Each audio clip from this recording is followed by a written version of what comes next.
Assalamualaikum warahmatullahi wabarakatuh. Saudara, dengan saya lagi Edi Mulyadi dari Forum News Network FNN. Saudara, ini ada berita Jumat sebetulnya 11 Juni. Saya yang kelewat, tapi menurut saya ini menarik betul dan sekaligus menjadi sangat penting. Menarik karena peristiwa termasuk peristiwa langka, walaupun maksud saya langka di dalam negeri kita. Tapi kalau di luar negeri kita ya nggak langka-langka amat lah. Ada beberapa peristiwa yang mirip-mirip serupa dengan peristiwa ini. Dan ini menjadi penting karena bisa menjadi sebagai studi perbandingan. Studi banding, bukan harus kita berangkat ke sana ke lokasi, nggak harus, tapi sebuah peristiwa itu bisa menjadi pelajaran penting buat kita. Yang saya maksud adalah, Anda masih ingat beberapa hari lalu ada seorang pria menampar muka Presiden Prancis Macron ya, ketika Presiden Prancis di sebuah acara publik mendatangi yang dia pikir penggemarnya dan ternyata tiba-tiba plok ditampar seorang pria. Tentu saja pria ini diamankan oleh polisi di sana, perekaman sana, dan ini cerita terbarunya ya. Pria yang tampar Macron dihukum 4 bulan penjara, ngaku jijik ya.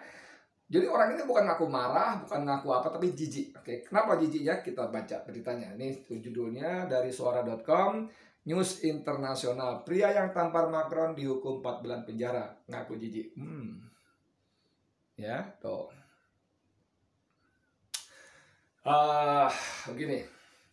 Pria yang menampar Presiden Prancis Emmanuel Macron dijatuhi hukuman 4 bulan penjara pada Kamis kemarin ya, maksudnya ya. Pria 28 tahun yang menggambarkan dirinya sebagai patriot sayap kanan ini juga menerima hukuman jangka panjang. Bagaimana detailnya kita baca.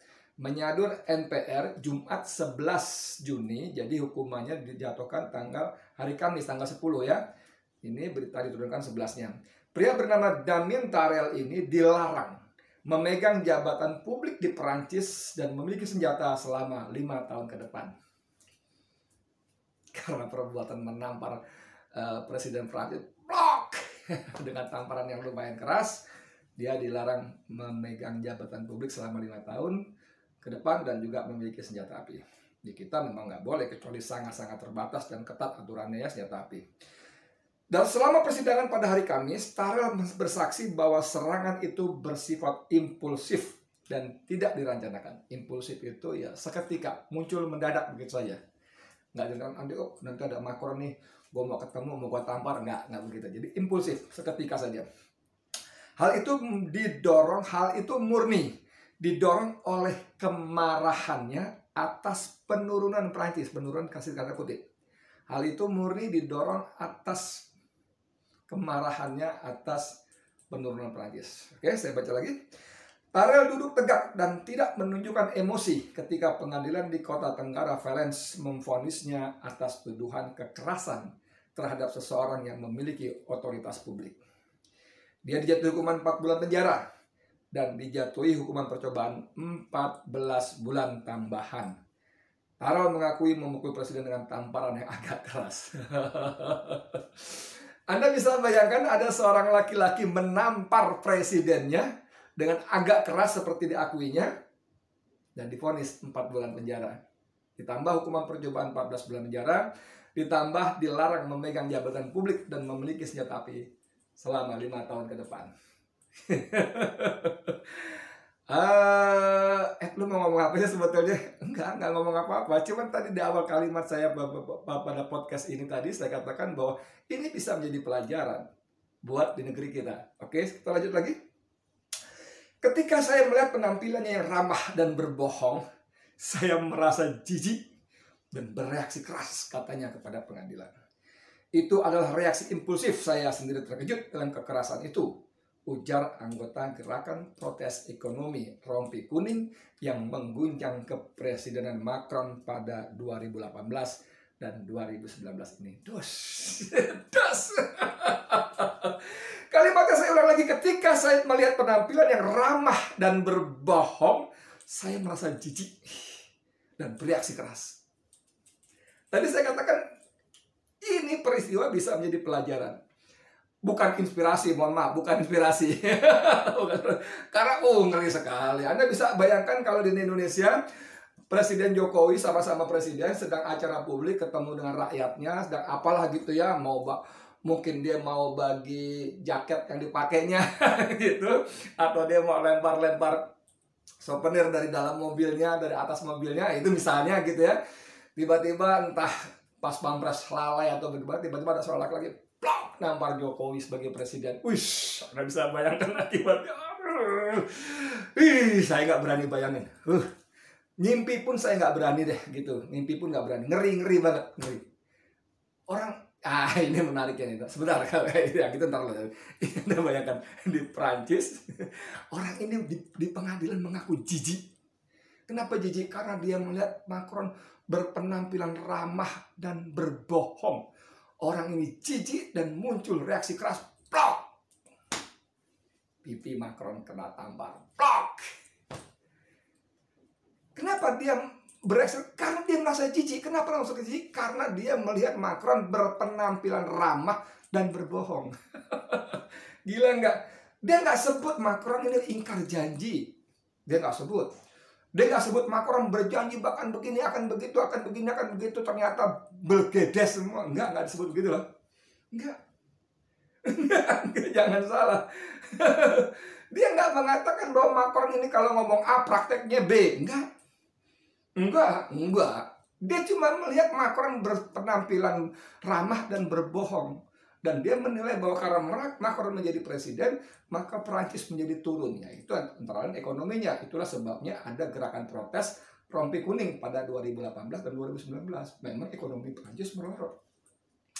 Dan orang ini tidak mengatakan seperti yang terjadi dialami oleh kita di sini. Anda bisa bayangkan semua yang dikeluhkan itu, rakyat paham betul bahwa presiden kita berkata macam-macam, prakteknya yang lain. Fadli John mencatat ada 66 janji. Muslim Arbi, pengamat politik juga kan 66 janji. Nanti kalau saya jadi presiden, saya akan stop utang luar negeri. Dan beberapa hari ini beredar kembali ya videonya Yusuf Mansur ya. Maksud saya Ustadz Yusuf Mansur. Siapapun yang jadi nanti kalau dia jadi presiden ngutang lagi, kita musuhin. Nah, dengan gaya Betawi, kita musuhin. Nah, gitu. Aduh, video itu kembali viral. Dan itu menjadi menarik sekali ketika dalam kampanye Capres 2014, kalau nggak salah, bahkan Jokowi mengatakan, kalau saya jadi presiden akan saya stop utang luar negeri. Saya akan stop impor beras, impor buah, impor daging, impor gula, karena kita punya dan banyak gitu. Dan itu semua terjadi terus impor. Anda bisa bayangkan kalau orang ini namanya tadi siapa ya? Namanya Tarel Damin Tarel ini ada di kita. Ngeri sekali. Saudara sekalian, ini menjadi penting sekali ketika kita sekarang dipersoalkan, disodori dengan revisi Undang-Undang KUHP. Undang-Undang KUHP yang antara lain menghina presiden kena hukuman 4,5 tahun penjara. Menghina. Kalimatnya pun merendahkan martabat deh. Nih, dari CNBC dan saya kira banyak dari media lain. Jangan coba hina presiden di medsos atau penjara 4,5 tahun. Jangan coba menghina presiden di medsos atau penjara 4,5 tahun. Wow. Saya baca ini berita lama tapi tetap sangat relevan ya, tanggal 6 Juni, beberapa hari sebelum peristiwa itu. Kementerian Hukum dan HAM terus menggelar sosialisasi revisi Undang-Undang Hukum Pidana KUHP maksud saya ke sejumlah daerah. Salah satu isu penting dalam revisi Undang-Undang KUHP ini akan membuka kemungkinan aparat menjerat orang-orang yang menyerang harkat dan martabat presiden dan wakil presiden. Orang-orang yang menyerang harkat dan martabat presiden dan wakil presiden bisa dijerat. Bahkan kalau melalui media sosial ataupun sarana elektronik lainnya dengan hukuman tindak pidana penjara selama 4,5 tahun. 4,5 tahun pidana atau paling banyak denda 200 juta rupiah. Jangan komentar dulu, saya baca lagi ya. Ini. Adapun tindakan penghinaan terhadap presiden dan wakil presiden tertuang dalam bab 2. Tindak pidana terhadap martabat presiden dan wakil presiden. Bagian kedua, penyerangan kehormatan atau harkat dan martabat presiden dan wakil presiden. Pasal 218 ayat 1 berbunyi, setiap orang di muka umum menyerang kehormatan atau harkat dan martabat diri presiden dan wakil presiden dipidana dengan pidana penjara paling lama 3 tahun 6 bulan atau dalam denda paling banyak kategori 4 tadi yang 200 juta tadi. Jadi kalau dianggap menyerang harkat dan martabat presiden bisa diancam pidana 3,5 tahun, 3,5 tahun, 3 tahun 6 bulan penjara. Meski demikian, pasal di atas tidak akan berlaku jika dilakukan untuk membela diri. Hal ini dijelaskan dalam pasal 208 ayat 2 yang berbunyi tidak merupakan penyerangan kehormatan atau harkat dan martabat sebagaimana dimaksud pada ayat 1 jika perbuatan dilakukan untuk kepentingan umum dan pembelaan diri. Nah, ini perlu penjelasan. Kepentingan umum itu apa? Apakah menyampaikan kritik itu termasuk kepentingan umum? Gitu. Lalu yang disebut pembelaan diri seperti apa? Tapi kita lewat dulu ya. Oke, selanjutnya akan ancaman hukuman bisa bertambah 1 tahun bila penghinaan itu dilakukan lewat media sosial atau sarana elektronik lainnya, seperti yang tertuang dalam pasal 219 bab 2 tentang tindak pidana terhadap martabat presiden dan wakil presiden yang berbunyi, setiap orang yang menyiarkan, mempertunjukkan, atau menempelkan tulisan atau gambar sehingga terlihat oleh umum, memperdengarkan rekaman sehingga terdengar oleh umum, atau menyebarluaskannya dengan sarana teknologi informasi yang berisi penyerangan kehormatan atau harkat dan martabat terhadap presiden atau wakil presiden dengan maksud agar isinya diketahui oleh atau lebih diketahui umum, dipidana dengan pidana penjara paling lama 4 tahun 6 bulan. Jadi kalau menghina biasa 3 tahun 6 bulan. Kalau lewat medsos 4 tahun 6 bulan, 4,5 tahun, nambah 2 tahun lagi. Sudah. Anda bisa bayangkan nggak kalau ada di Indonesia orang seperti Daniel Tarmen tadi yang menampar presidennya Manuel Barcon? Seru nggak? Jebret, plok. Di sini belum diatur nih punya harkat dan martabat ya. Jadi sebetulnya apa sih yang disebut menyerang harkat dan martabat? Kalau ini tadi nggak masuk tadi. Ini tidak berlaku kalau untuk kepentingan umum. Kalau yang diserang tanda kutip ya, maksud saya dikritik adalah kebijakannya.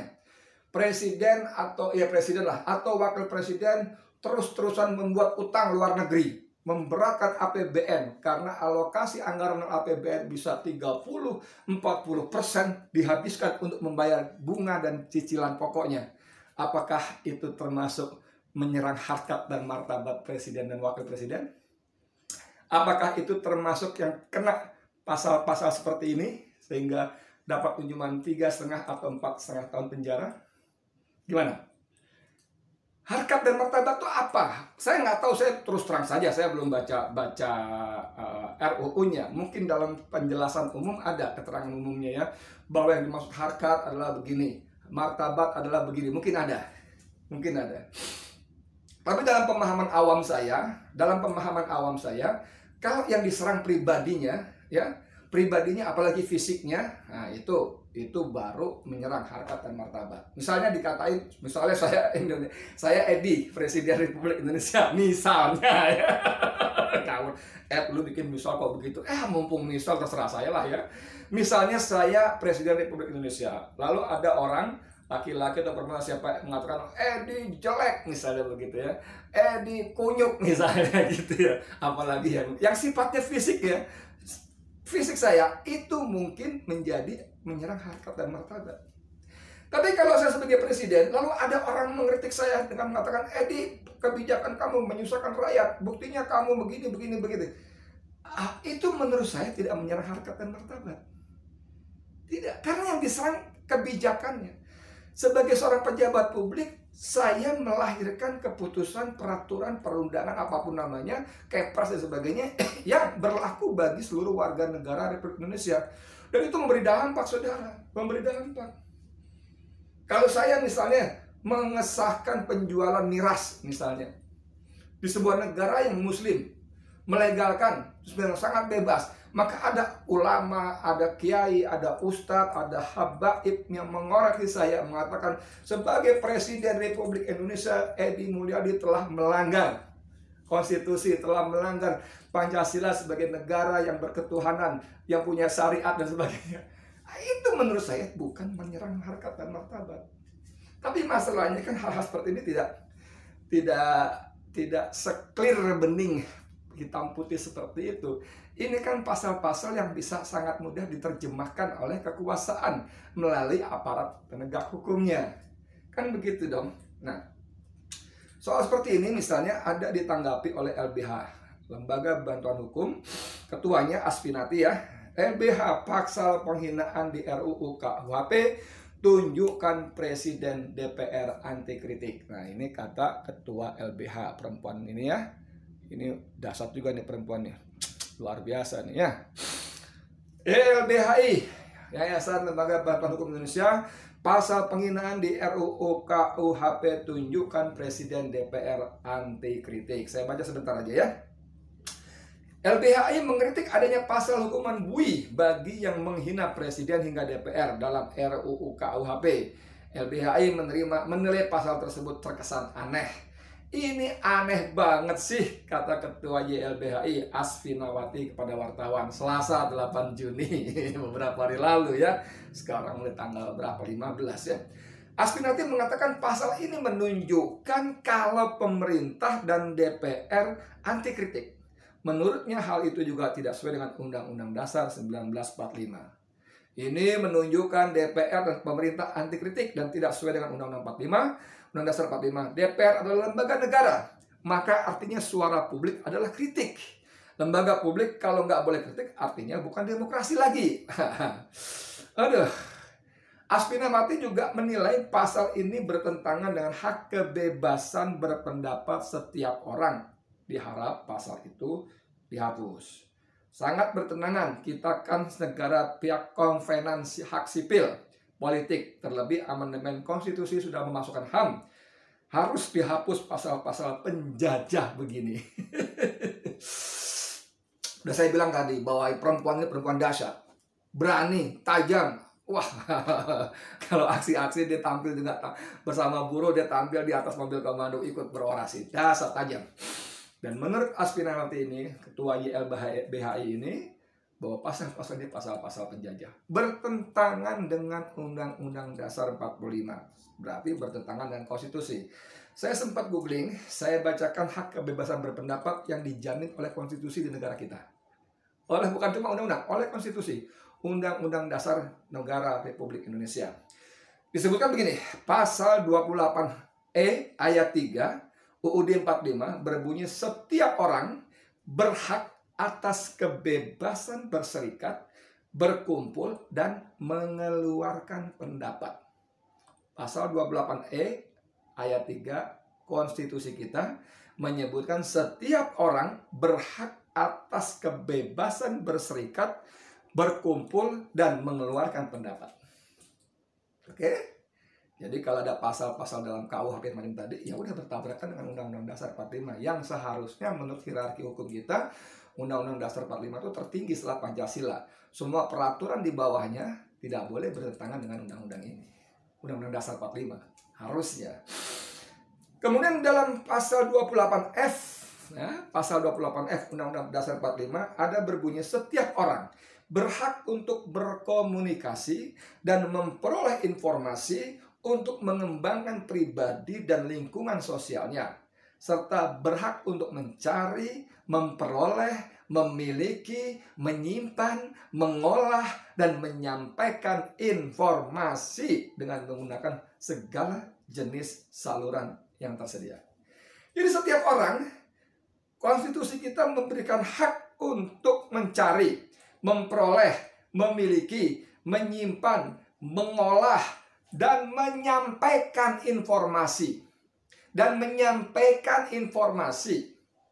Dan menyampaikan informasi dengan menggunakan segala jenis saluran yang tersedia. Dasar nggak? Jadi benar kata YLBHI dan pihak-pihak yang concern dengan penegakan HAM di negeri ini, bahwa pasal-pasal ini adalah pasal-pasal penjajah. Pasal-pasal yang menunjukkan bahwa pemerintah, khususnya Presiden dan DPR, anti kritik. Dan itu adalah sesuatu yang tabu, haram di sebuah negara yang mengaku demokratis. Kalau nggak mau dikritik, jangan jadi pejabat publik. Kalau nggak mau dikritik, jangan jadi pejabat publik. Kan begitu, masuk akal sekali. Balik ke Macron tadi, saudara, Anda tahu peristiwanya? Peristiwa pengamparan, ditamparnya Presiden Macron oleh seorang warga negaranya itu terjadi Selasa 8 Juni. Oke? Dan vonisnya terjadi Kamis 10 Juni. Jadi berapa? 2 hari. Untuk persoalan yang sangat serius seperti ini, pengadilan Prancis bergerak cepat dan tidak membutuhkan waktu berminggu-minggu, apalagi berbulan-bulan. Tidak perlu. Hanya 2 hari vonis, jebret, jadi. Anda bisa bayangkan di Indonesia semua persoalan hukum berlarut-larut, berpekan, berbulan, bahkan bertahun. Itu sebabnya dalam vonis pengadilan sering sekali hakim mengatakan di vonis bla bla bla bla penjara sekian, potong masa tahanan. Dan masa tahanan ini bisa berbulan-bulan. Habib Rizik, saudara, Habib Rizik karena disebut melanggar prokes, yang oleh jaksa disebut bukan melanggar tapi kejahatan prokes, itu ditangkap sejak tanggal 7 apa? Pokoknya Desember, awal Desember. Sekarang sudah Desember, Januari, Februari, Maret, April, Mei, Juni. Udah 6 bulan, saudara. 6 bulan di penjara. Anda bisa bayangkan hak dia sebagai individu, sebagai bapak, sebagai suami, sebagai kakek, sebagai guru, sebagai ulama, sebagai habaib yang berinteraksi dengan keluarganya, dengan masyarakatnya, dengan pengikutnya, dengan jamaahnya, dirampas selama 6 bulan. Prosesnya panjang, berbelit. Karena apa? Karena banyak pihak yang ingin mempengaruhi, menyetir, mengendalikan jalannya persidangan. Dan tidak bisa tidak, siapa yang punya kewenangan kemampuan itu kecuali kekuasaan atau penguasa. Nggak bisa tidak. Nggak bisa tidak. Ini menurut Habib Rizik adalah suatu kezaliman, ketidakadilan yang dipertontonkan secara telanjang, secara nyata dan kasat mata. Anda jangan Edi mengada-ada. Udah paling gampang sama-sama kerumunan deh. Habib bikin kerumunan, sudah minta maaf, sudah didenda, proses berlanjut. Jokowi sebagai presiden bolak-balik bikin kerumunan, tidak minta maaf dan tidak diproses. Bikin pilkada di seluruh daerah atas keputusan keinginan dia, terjadi banyak kerumunan, tidak ditangkap, tidak diproses. Pilkada di Solo, di Medan, semuanya begitu. Hadir di sebuah pernikahan, itu kerumunan, tidak ada permintaan maaf dan tidak diproses, boro-boro ditangkap. Anda mau bilang keadilan di mana? Oh, itu kan presiden. Oke, orang lain. Si Bobby, Kaisang kan bukan presiden, tapi kan keluarga presiden. Aduh, repot amat. Oke deh, Habib Lutfi setiap Jumat Kliwon bikin pengajian kerumunan di tempatnya di Pekalongan itu. Anda mau ngomong apa? Tapi kan dia one team preset. Waduh, repot juga kalau mau ngeleset itu. Oke deh, yang terbaru banget BTS Meal. Wah, menu baru dari McD yang di-endorse oleh grup boy band Korea. Itu, wih, dahsyat. Kemudian dipanggil dan menyatakan permintaan maaf, selesai. Anda mau ngomong apa coba? Keadilan? Nggak ada. Kezaliman? Pasti. Jadi ini, dan memakan waktu berbulan-bulan. Ada rangkaian begini, ada, segala macam. Saya mau nyebutnya, susah nyebutnya. Dan di Perancis cukup 2 hari. Saudara, ini adalah bentuk sekali lagi bentuk nyata bagaimana sebuah negara yang ngaku demokrasi tapi membelenggu rakyatnya. Kalau di sebuah negara kapital liberal, ini perbandingan lucu. Di negara kapital liberal, rakyatnya bebas mengkritik pemimpinnya, presidennya, kaisar enggak ya, presidennya, perdana menterinya bebas. Tapi kalian cari makan sendiri.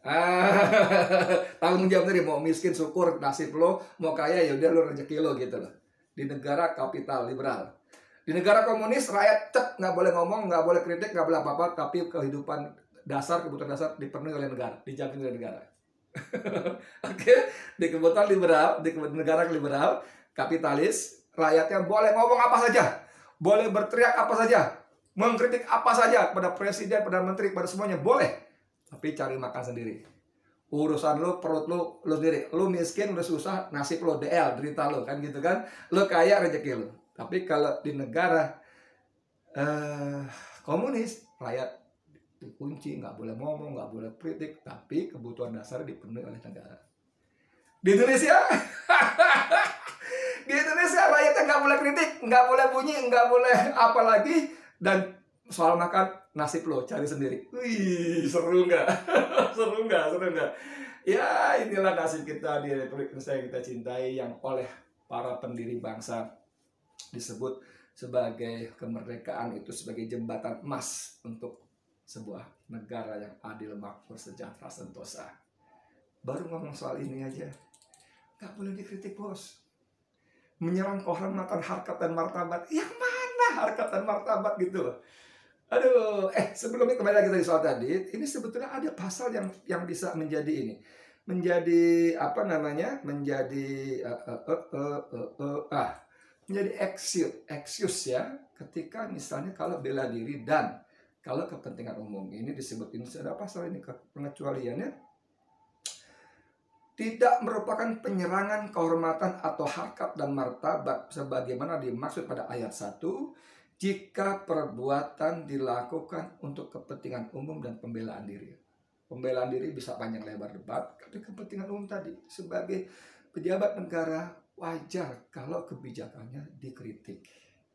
Dengan harapan kebijakan itu diubah sehingga kepentingan umum bisa terlindungi. Tapi sudahlah, namanya Indonesia, selama ini kan begitu, hukum kan terserah penguasa.